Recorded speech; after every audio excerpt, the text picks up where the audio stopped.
Welcome, everybody. It's good to see you. It's good to see Destiny. Destiny, it's good to see you. It's always good to see you. It's nice to see you too, Lee. It's been a, rainy day here in PA, but you always bring the sunshine on my Tuesdays when I get to see you. So, Thank you. It's been really gloomy in Tennessee, too. It's just been it's been gloomy for like 2 days, and it just doesn't do good for the soul sometimes, especially with all the things that are going on right now, right. which we're going to talk about tonight. Especially when it comes to voting. But before that, I think Destiny is going to talk about what's coming up because we have an exciting episode next week. Yes, we do. And before we get to the excitement, we have some more gloom and doom to rain on your parade. Um, I'll say that, and then we can tag team next week. Lee and I have come to the decision to be safe that we will not be together. Neither one of us have tested positive for COVID. I don't want y'all to, be alarmed or anything. But cases are skyrocketing in Indiana. Cases are skyrocketing in Nashville. So just to be safe and to maintain social distancing, we will not be together on election night, but we will be with you all virtually and in spirit. So Yes, we will, and we will have our mugs. we We'll will have still our have our mugs. mug. Destiny Yes. just said it needs to ship me mine. Mm-hmm. But yeah, the COVID cases here in Nashville, Tennessee are rising, and just to be on the safe side, we're just gonna do it like we always do, and maybe one day I'll get to see Destiny again. Yes. To talk about the election, and we'll be here election night, and we're gonna have a young adult round. Yeah, we're gonna have a young adult round table with some special friends that are gonna come and talk about maybe after what happens next after the election. How do we move forward? And we're gonna have other special guests, aren't we? Yeah, I'm excited.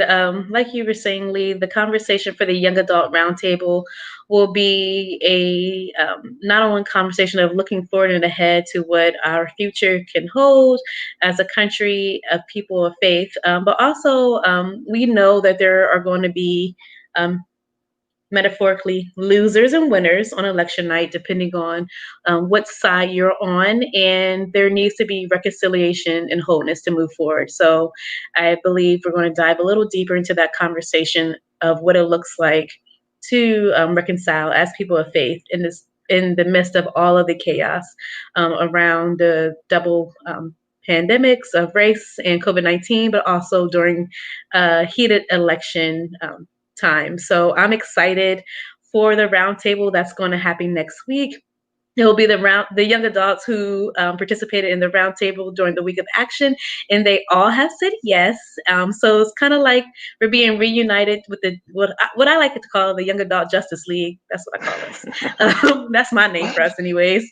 So it's nice to see some of the young adults who participated, and I'm curious to hear their input around election night. And of course, as you know, Just Talk Live, we do not endorse any candidates or any political parties or affiliations or PACs.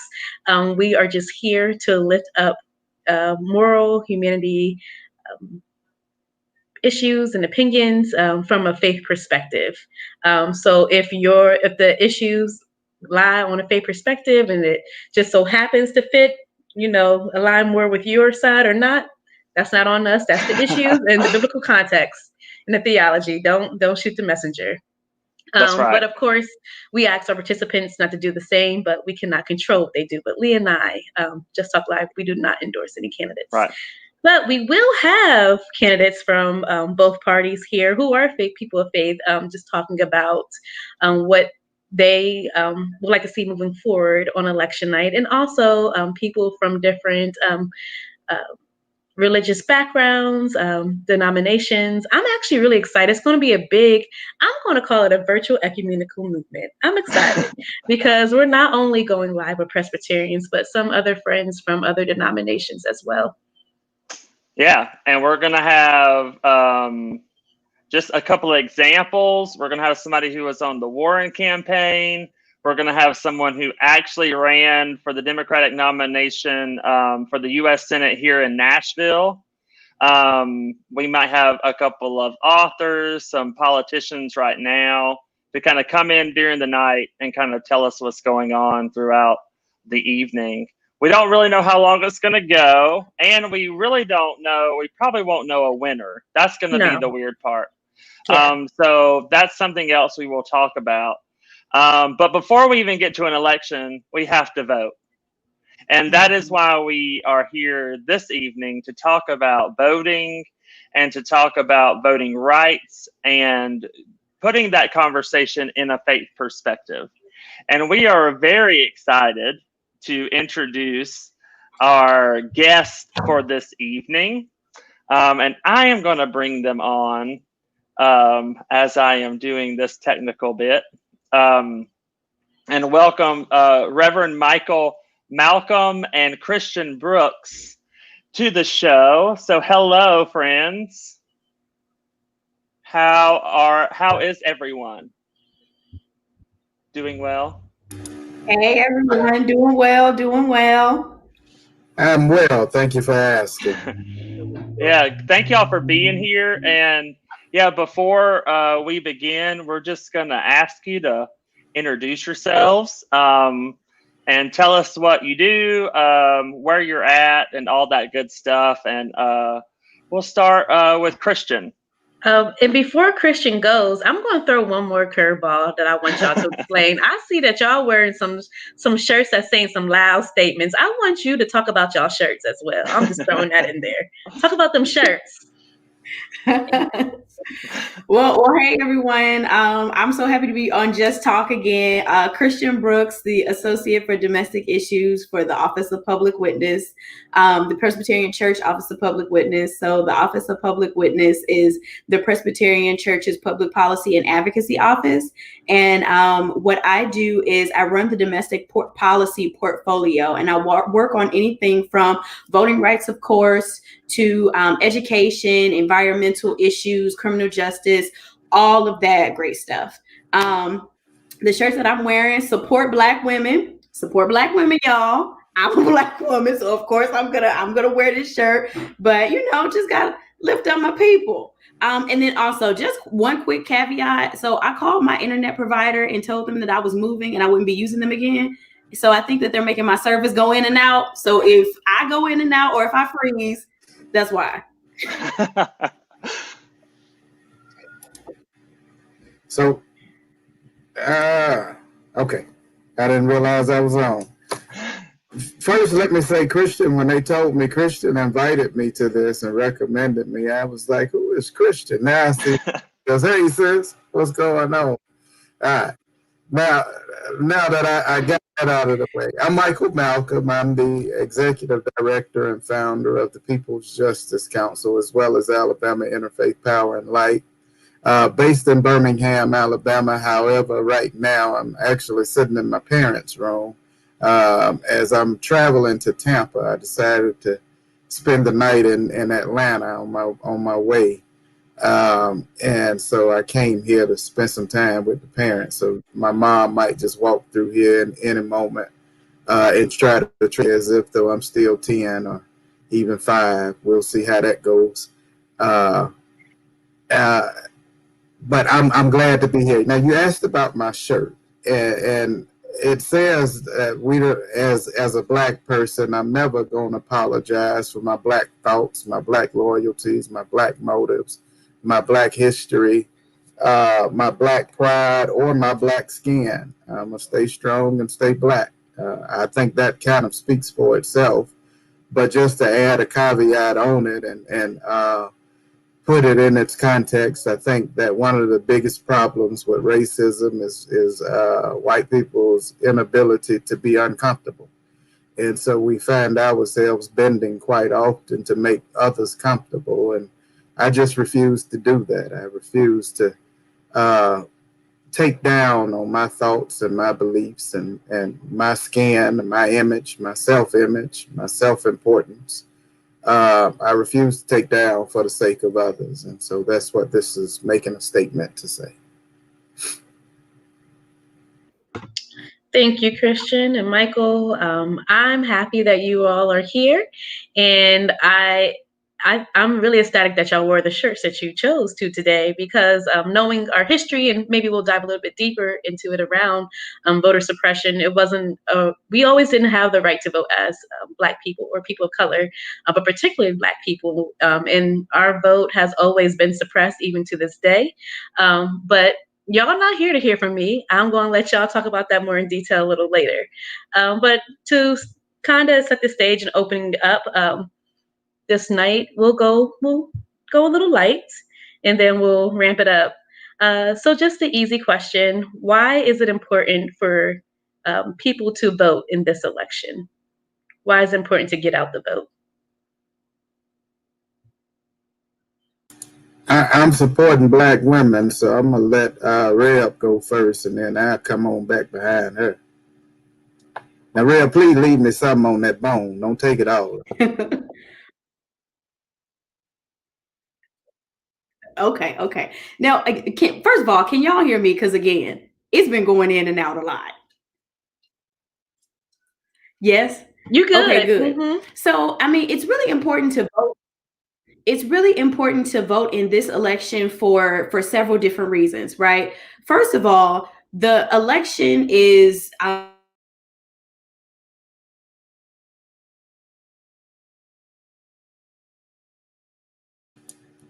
knew that was getting voting from home, early voting, the polling stations, like the closure of so many polling stations. This is the first time that all of this is happening. And it's really important for people to get.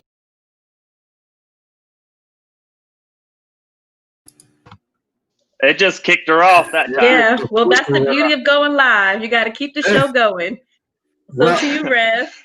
Yeah, we'll get her back I'll on. jump back in and I'll tell you why it's important for us to vote. In my understanding, one from a historical context, it was our ancestors that have fought, bled in the streets, and even died for our right to vote. And we dishonor our heritage. We dishonor our legacy.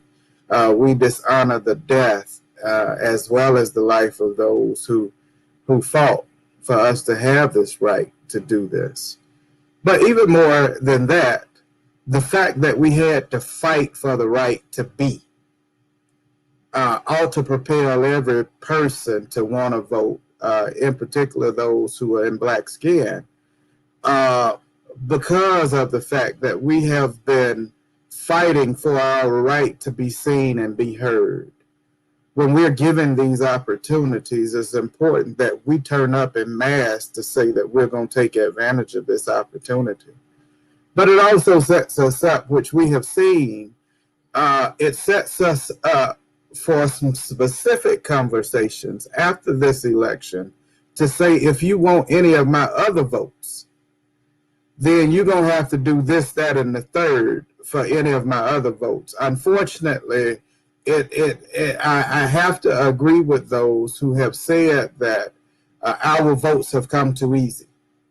And so I do believe that we should leverage our votes. But I'll be honest with you, now is the time to stop the bleeding so we can treat the wound.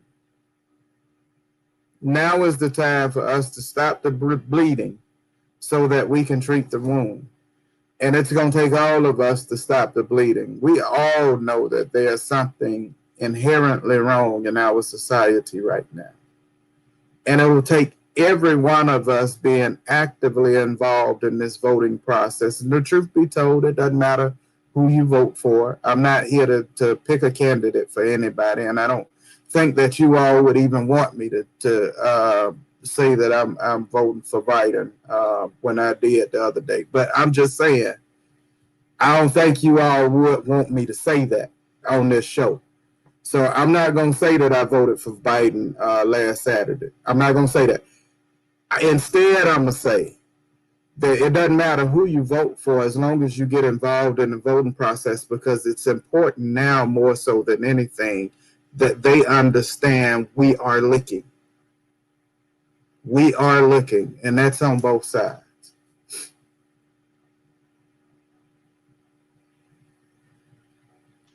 All right, it's quiet, y'all. I was seeing if Christian was trying to get on. I don't see her video popping up, but when it does, I'll bring her back up here. But yeah, and I also think that I in my context, so I grew up in rural South Carolina, and obviously grew up in a white church, and heard that this kind of stuff, we don't talk about this in church. We don't talk about, politics and things like that. You don't talk about voting, or you don't talk about politics in the church. And so the question is, why is this a faith issue? What about this conversation is about our faith and how voting is a part of that? Because I think a lot of people need to hear that it is a part, and don't understand that, or don't want to understand it. Well, Bradley, there's two sayings right now that came to mind as you were saying that. One saying is, "Oh, that go Rev. She done made." Listen, this was not happening until I told those folks I was moving. They are punishing me. Mm-hmm. One saying says, "Legislation without demonstration only leads to frustration." Demonstration without legislation only leads to frustration. The other saying says, "Love your neighbor." We have seen that our system is not set up to love everybody. It has been evident, it has been clear. As a Christian, my faith says that I'm to love my neighbor. If the system is not treating my neighbor the way that I'm supposed to treat my neighbor, which is the way that I'm supposed to be treated, then we've got to change the system. Unfortunately, the system has been so powerful and so loud that it has dictated that we change instead of the system changing. And we've seen what that has gotten us. We've seen the chaos in the streets. We've seen the climate devastation. We've seen the injustices. We've seen people being murdered at the hands of those who've sworn to protect and serve. So we know that the system no longer does not work, not no longer works, it never has worked for Black folk. We know the system doesn't work. For those of faith who understand that they are to love their neighbor, it is your duty to disrupt and change that system. You do that through this voting process, in addition to your marching, in addition to your community, mutual community funds, in addition to you coming up with practical solutions. You also make sure that legislation is passed, policies are passed that protect the neighbors.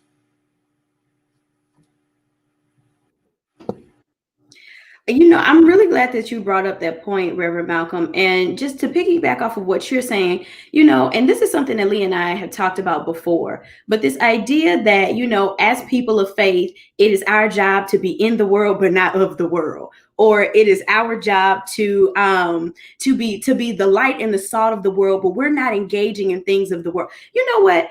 Honestly, that is a position of privilege. It really is, because when you are not being killed in the streets, when you are not being thrown in cages and in detention because you're trying to seek a better life for your family, when you are not living in an environment that is being dumped with air toxins, you have the opportunity to take a step back and say, I'm a Christian. I can't be political. But as a Black woman, I don't have that. I don't have that privilege to not say something. So then it becomes a battle. Do I choose between my Christianity, or do I choose between being a Black woman in a world that's oppressing me? And I don't feel like that it has to be a choice. It can be a both and. See, I think that it all comes back to our understanding of theology and our understanding of who Jesus Christ was. Jesus Christ was a liberator. Jesus was a protester. Jesus stood up against systems. All of the prophets spoke out against systems. That's really what the gospel is about. And if we're truly saying that we are the hands and feet of Jesus Christ in the world, there's no way that we can't engage in the political sphere through voting, through protesting, through talking to our members of Congress, because I mean, we live here. These issues are affecting us. These issues are affecting people in our congregations. These issues are affecting people within our neighborhoods. And if we're really saying that we're loving our neighbor, then how can we love our neighbor without addressing issues that are affecting them?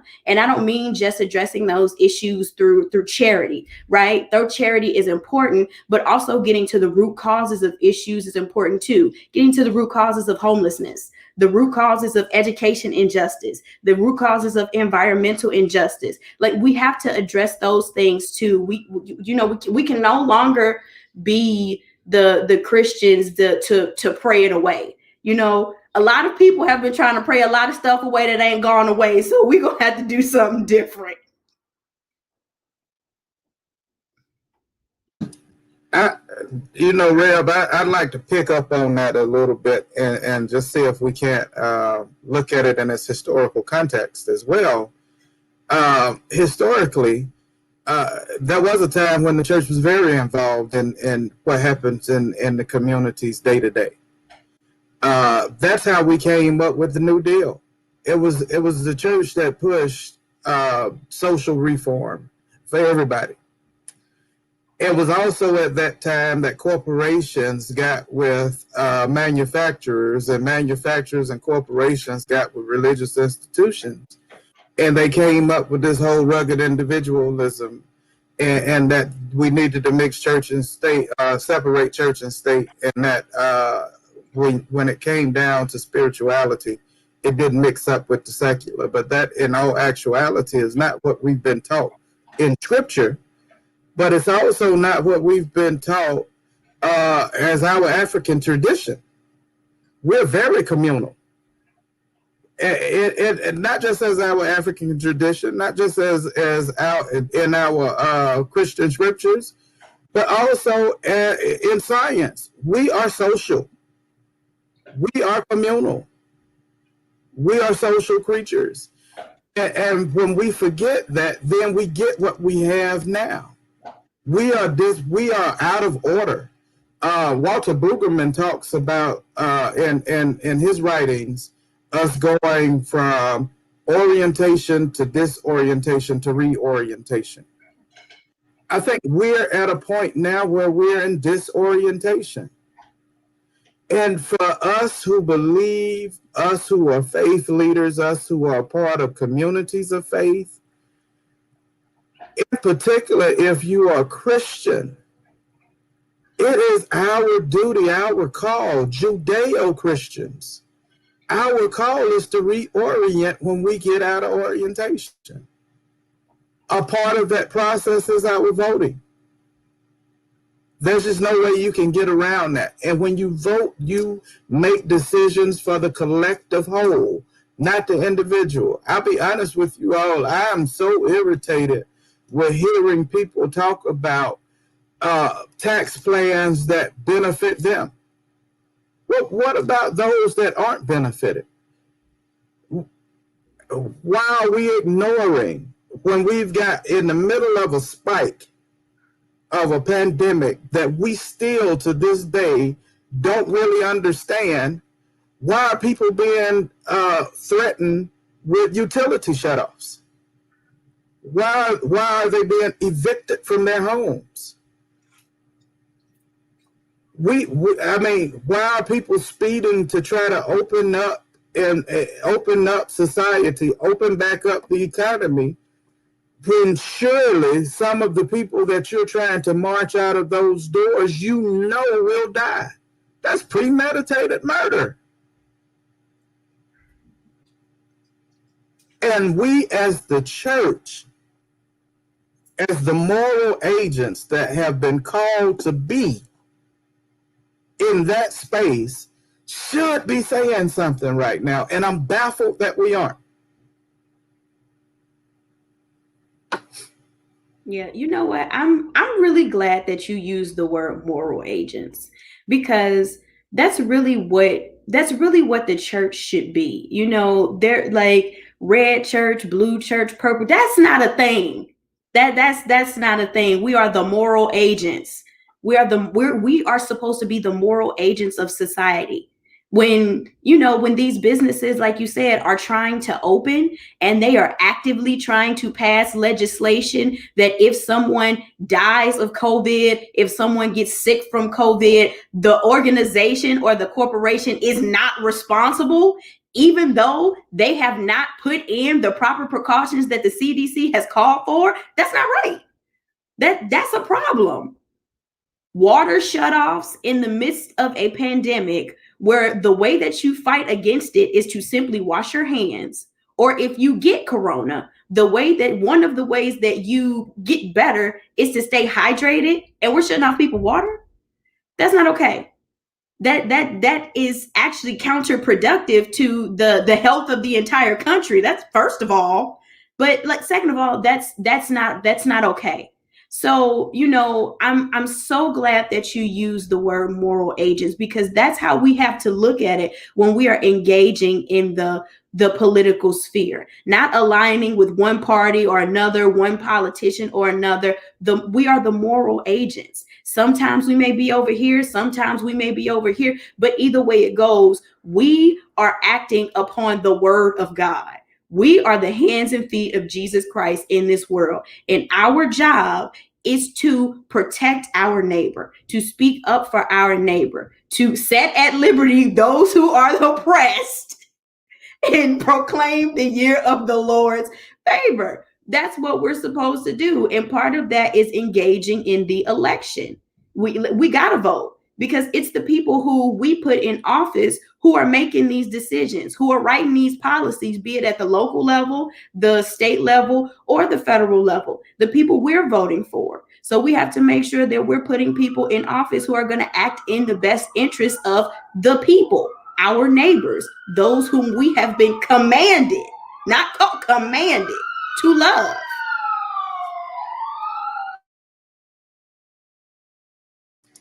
And also, I mean, we just see it right now in what has just happened with the Supreme Court confirmation. Spending a month. This was one of the shortest confirmations in the history of our country. But spending this month getting a person who may dismantle the Affordable Care Act during a pandemic, and doing a confirmation instead of passing legislation that are going to actually help people get through this pandemic. And now you're in recess until November the 9th. And that just happened. I mean, these things are happening like by a minute these days. But that is the importance of that voice through this vote, is that the moral agency, the morality of whatever we're doing right now is deteriorating, because there's so much that is happening that goes against all that.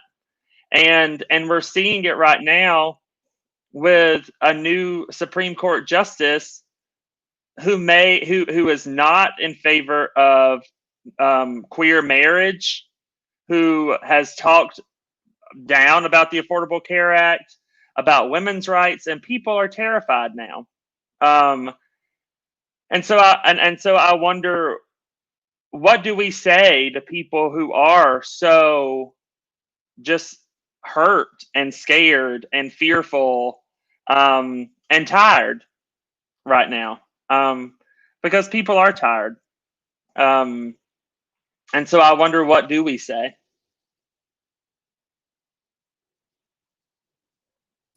I think we have honest conversation.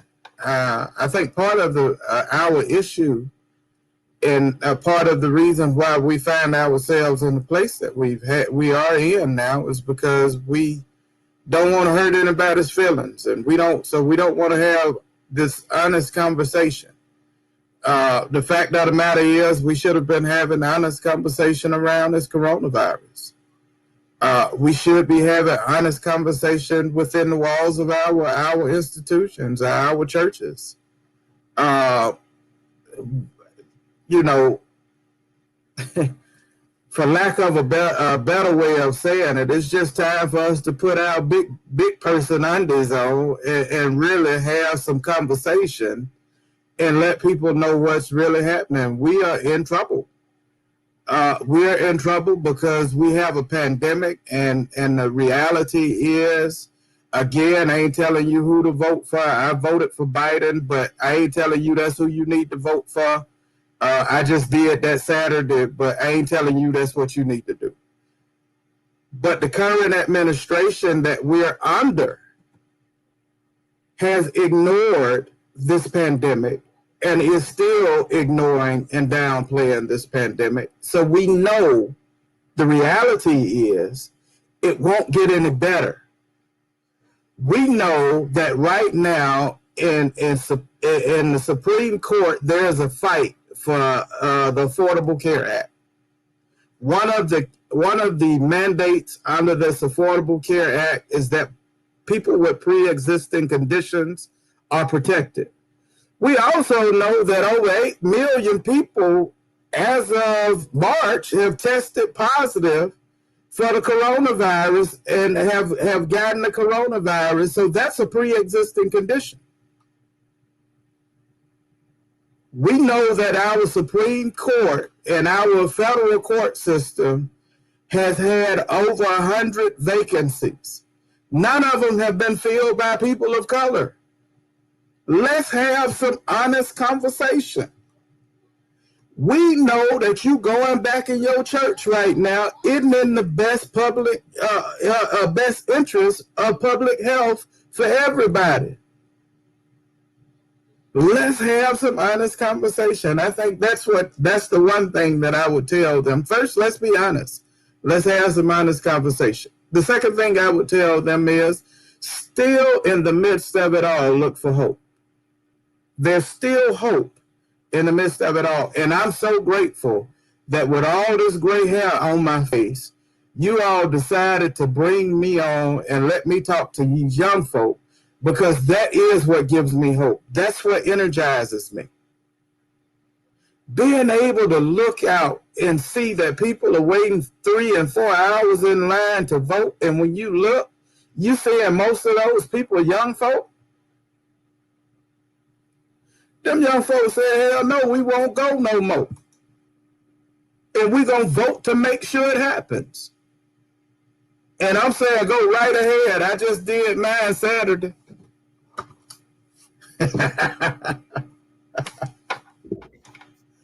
Yeah, Reverend Malcom, you know, I'm right there with you. I am right there with you. And you know, Lee, I think that we got to keep fighting. Like we don't have the privilege to not fight, to give up, to throw in the towel. We got to keep going. We have to keep going. We have to, you know, acknowledge the toll, the trauma, the pain that comes along with what's going on, and, you know, take proper self-care, because, you know, as Black women, we don't always do that. Take proper self-care, but we have to keep going, and we have to keep fighting. And, you know, I turned in my ballot. I'm not going to tell y'all who I voted for. I don't think my bosses of the Presbyterian Church are going to like that, but I honestly wish I voted in person. And I wish I voted in person because there are so many tactics that are being used to invalidate folks' vote. Like, there are some states where you have to use black ink in order for your vote to be counted. You know, in DC, you can use blue or black ink. However, some states, you have to use black ink. Make sure you put your sign the back of it, put it in that little secret sleeve, and then put it in the mail or put it in a drop-off location. And then some states, it has to be in the mail and postmarked by the election. Some states, it has to be received by the election. So there are just so many different rules and so many little things that are being put into place to just increase voter suppression that I really wish I voted in person instead of turning in my absentee ballot. But I do encourage people to fill out absentee ballots. If you can't vote in person, make sure you fill out your absentee ballot. Just make sure you read it very carefully, follow all of the instructions so that they do not have the opportunity, they being the powers that be, have the opportunity to invalidate your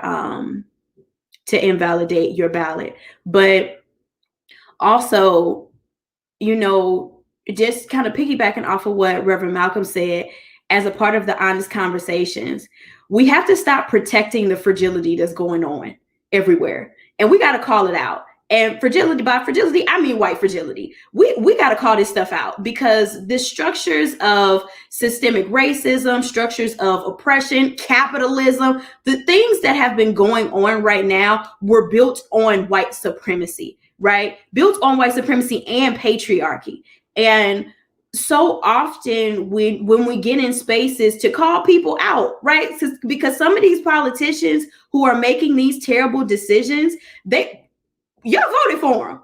Not y'all being the people on this call, but you know, y'all voted for them.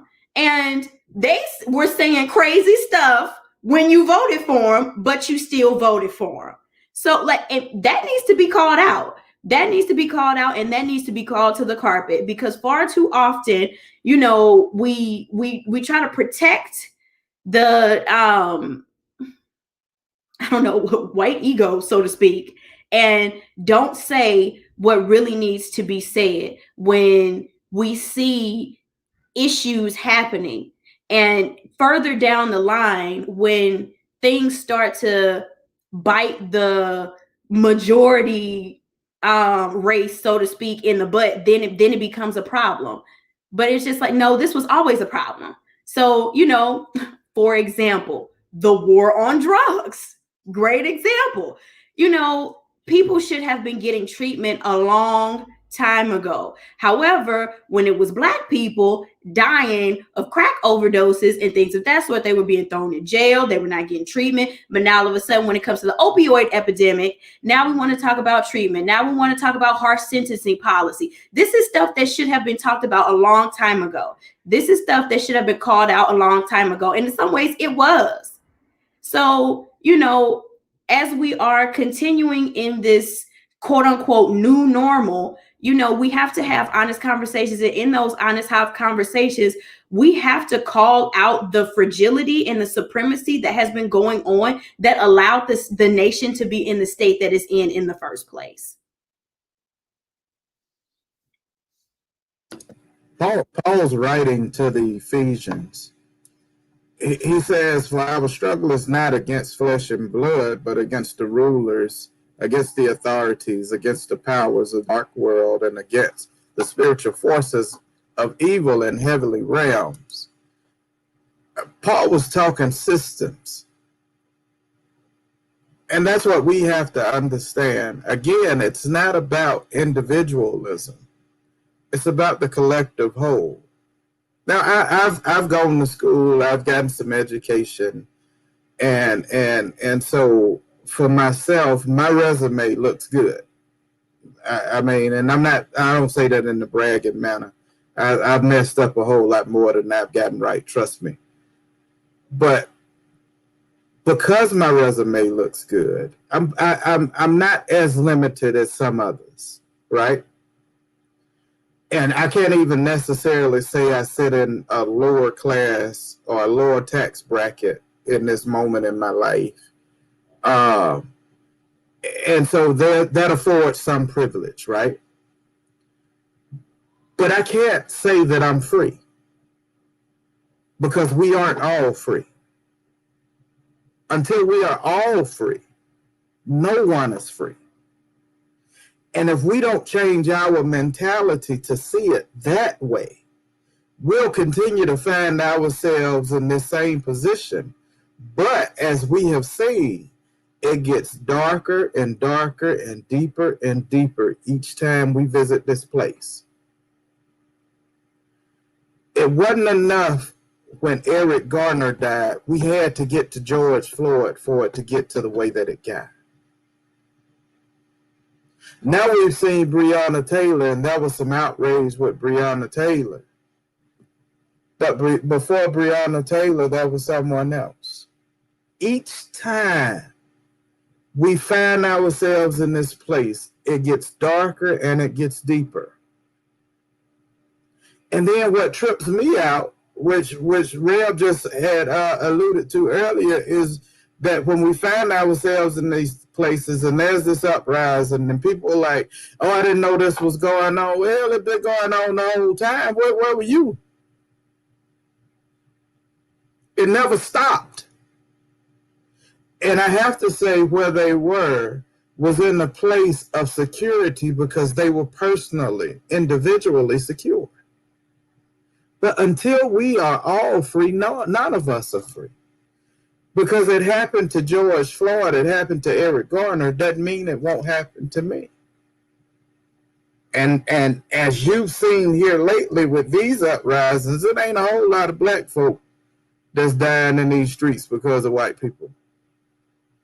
It's white folk getting shot in these streets.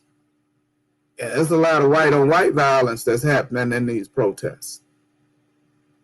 So everybody's affected, just like the opioids. It was crack, and everybody was looking at black folk like crackheads. But now we got meth. You could have stopped it at crack. At some point, we as the body of Christ have got to stand up and say enough. And until we do, we'll continue to wrestle with what isn't flesh and blood. And we'll continue to find ourselves in these dark and deeper places. Now is that time. Now is that time.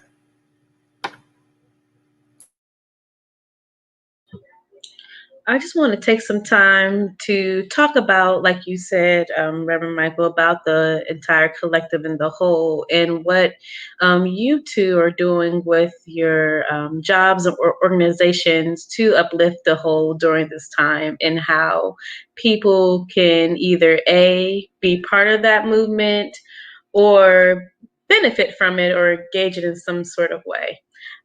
So I just want to hear a little bit about your individual ministries and what you're doing in your context to uplift the collective whole. So I would say for my individual ministry, I'm just trying to survive. I don't know. I'm trying to keep good sense about myself and maintain just a little bit of peace, you know. But for the People's Justice Council, again, I'm not free until we're all free.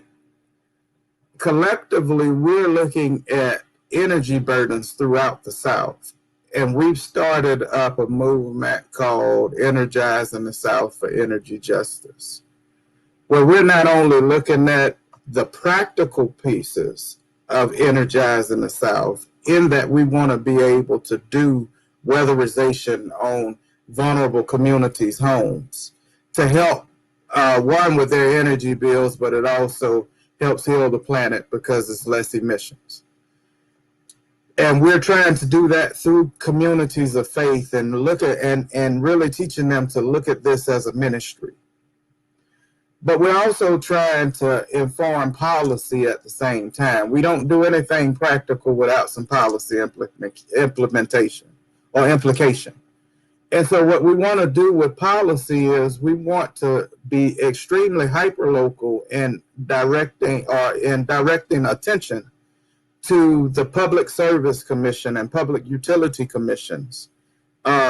Basically, for those who don't know, these are the people that control your bills, who help to set your rates and tell you how your utility companies got where they got. And unfortunately, because a lot of people don't pay attention to it, it often gets put in the hands of those who are more in favor of profit than people and planet. And we want to change that dynamic and say that that is not what was intended when creation was intended or was brought forth, and when the Creator modeled what community looks like. So we want to change that. You can get involved with that by going to the peoplesjusticecouncil.org. You should see it at the bottom of your screen. Sign up to our mailers. We just had a virtual summit last week. Yeah, Thursday and Friday. I'm still trying to catch up.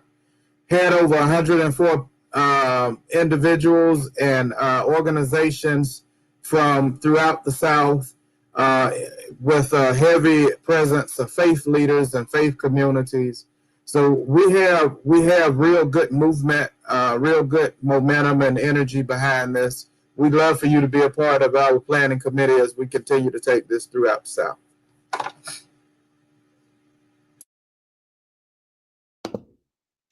So here at the PC-USA, we have started a voting campaign called PC-USA Votes 2020. And with the voting campaign, it really came out of a request of our multiple ministry areas getting requests from our members about voting resources. So we have put together this voting campaign at pcusa.org/vote. And there are a variety of resources out there that helps you to understand, one, why we should vote as a people of faith, how to engage in the 2020 election. And wait, could you not hear me?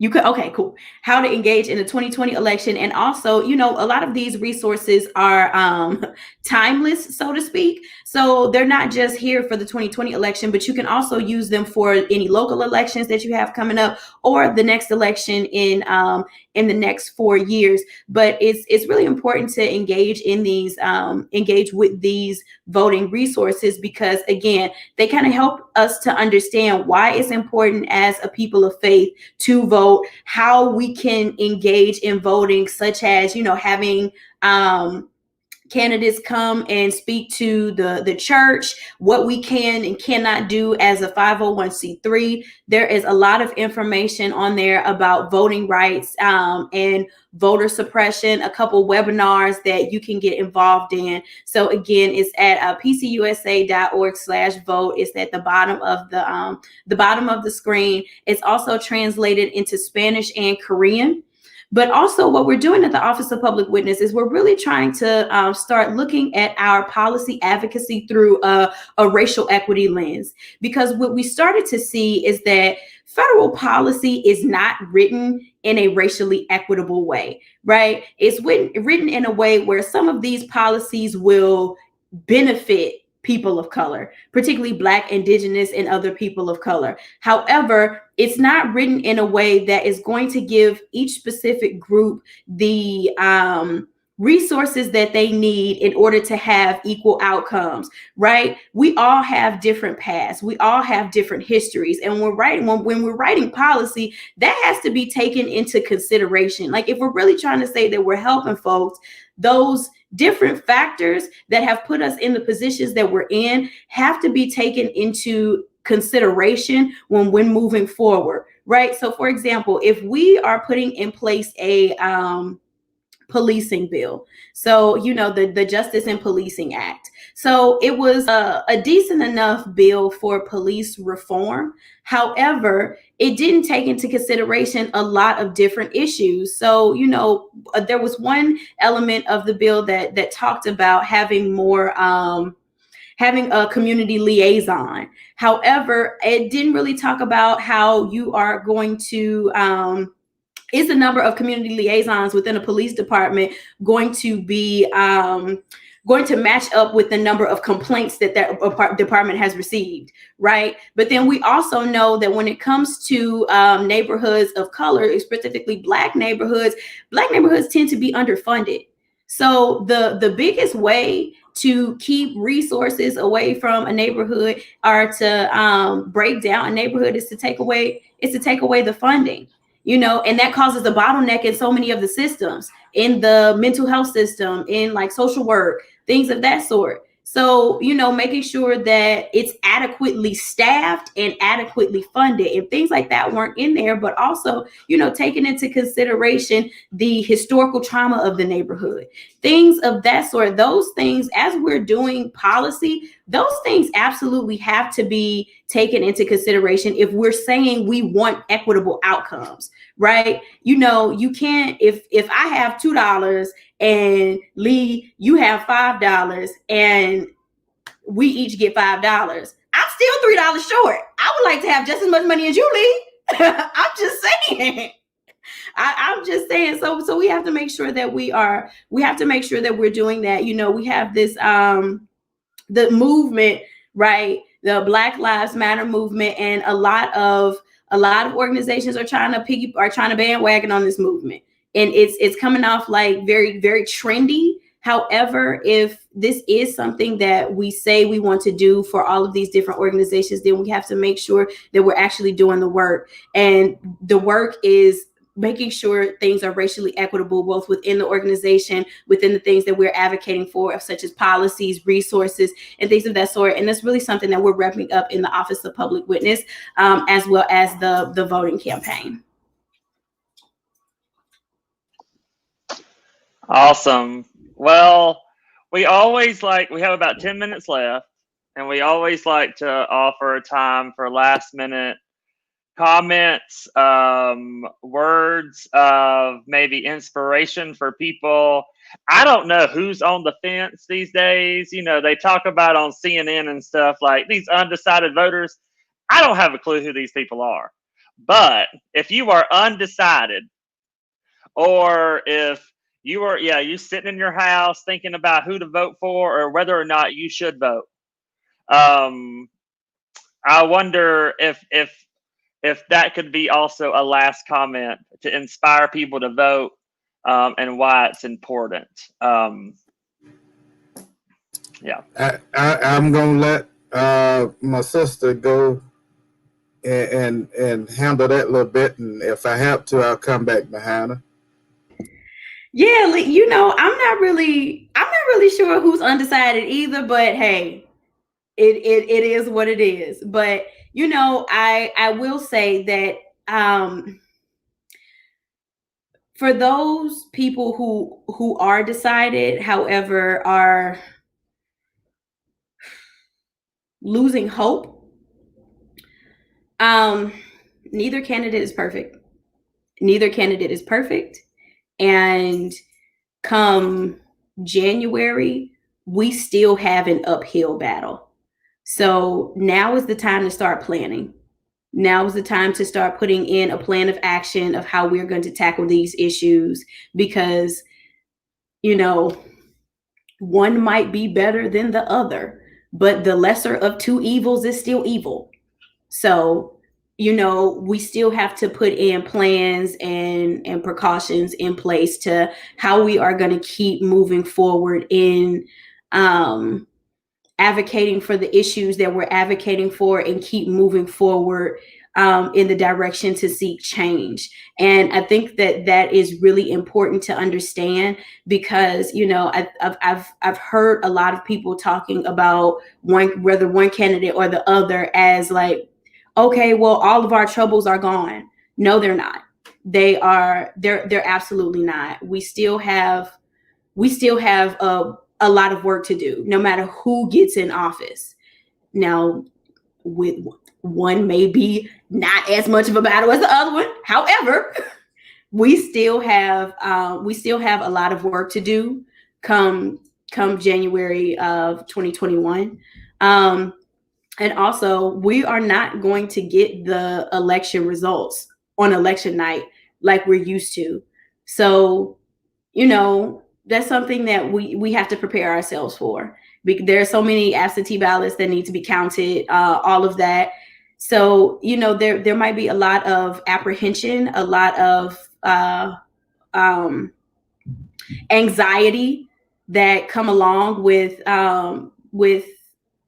election night. But again, prepare ourselves. We have to prepare ourselves and make sure that we are not caught in a position. I have a certain saying in my head, but I don't know if I can say it on here, so I'm not going to. But we don't want to be caught. We don't want to be caught off guard, right? We don't want to be caught off guard. If you stay ready, you ain't got to get ready. So plan for either one. Plan for the election to go either way, and also plan for the anxiety that's going to come along with election night and not knowing who the candidate is. We might not get the result until a week later. We might not get the result until 2 weeks later, which is going to be very, very, very irritating and annoying. But plan for that, and plan for whatever comes after that. But take heart in knowing that, I am because we are because I am. We are in this together.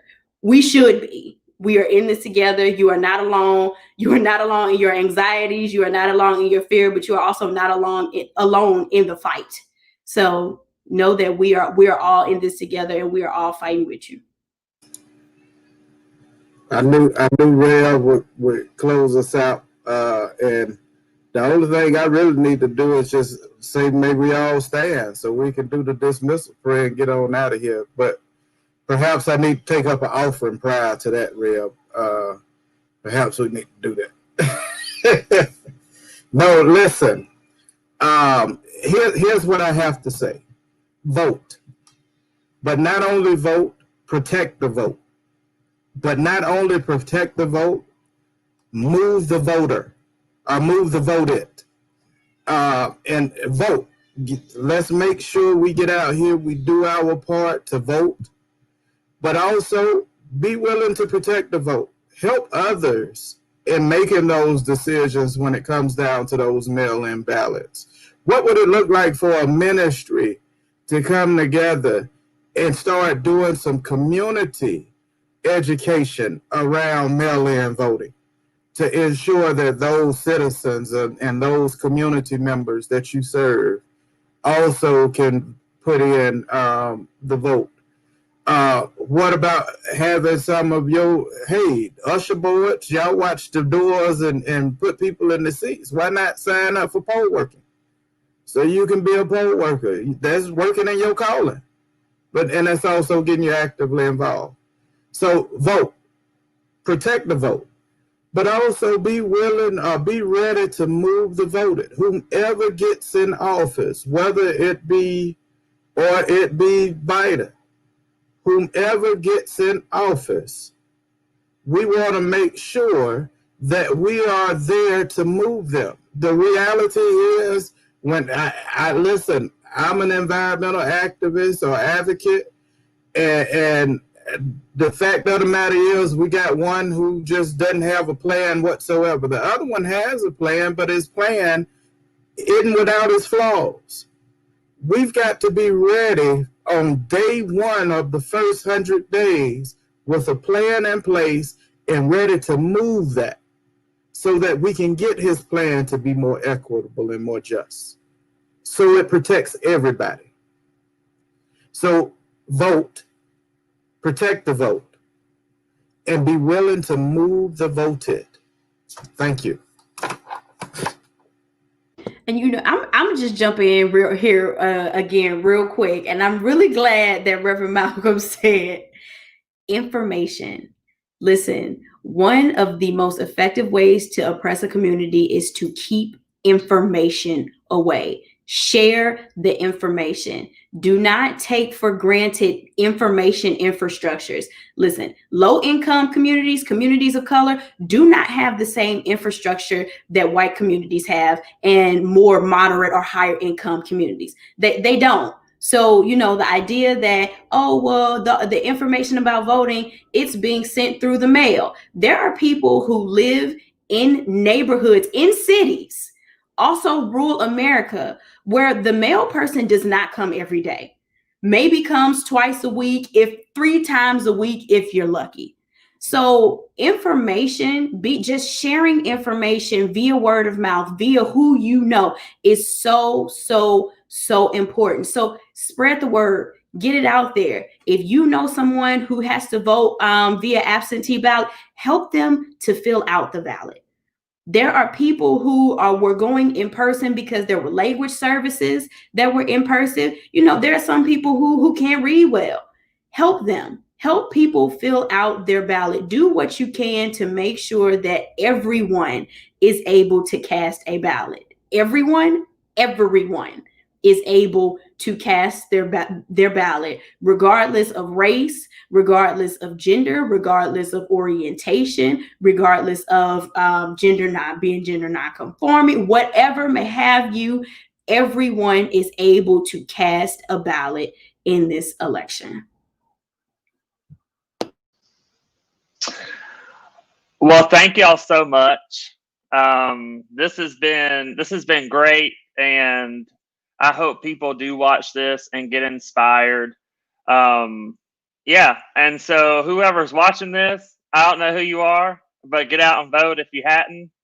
And also, in light of all that's happening with the Supreme Court, know that you are loved no matter who you are. No matter if you're queer, no matter who you love, you are loved, and nobody should tell you any different. And to the women out there, we love you too, and your body is your body, and you have autonomy over that. And so you are loved as well. And so again, thank y'all. Thank you, Destiny. I love you too, and this is always fun. Love you too, Lee. And since we're loving everybody, love you too, Christian. Love you too, Michael. Love you too, the viewers. Love everybody. Yes, sending because love. We all gonna need some love after this election. Yes. So catch us next week for election night coverage. It'll be a little different than CNN and all them other places. But check us out next week. We'll be here same time, same place. So until next week, we'll see you then.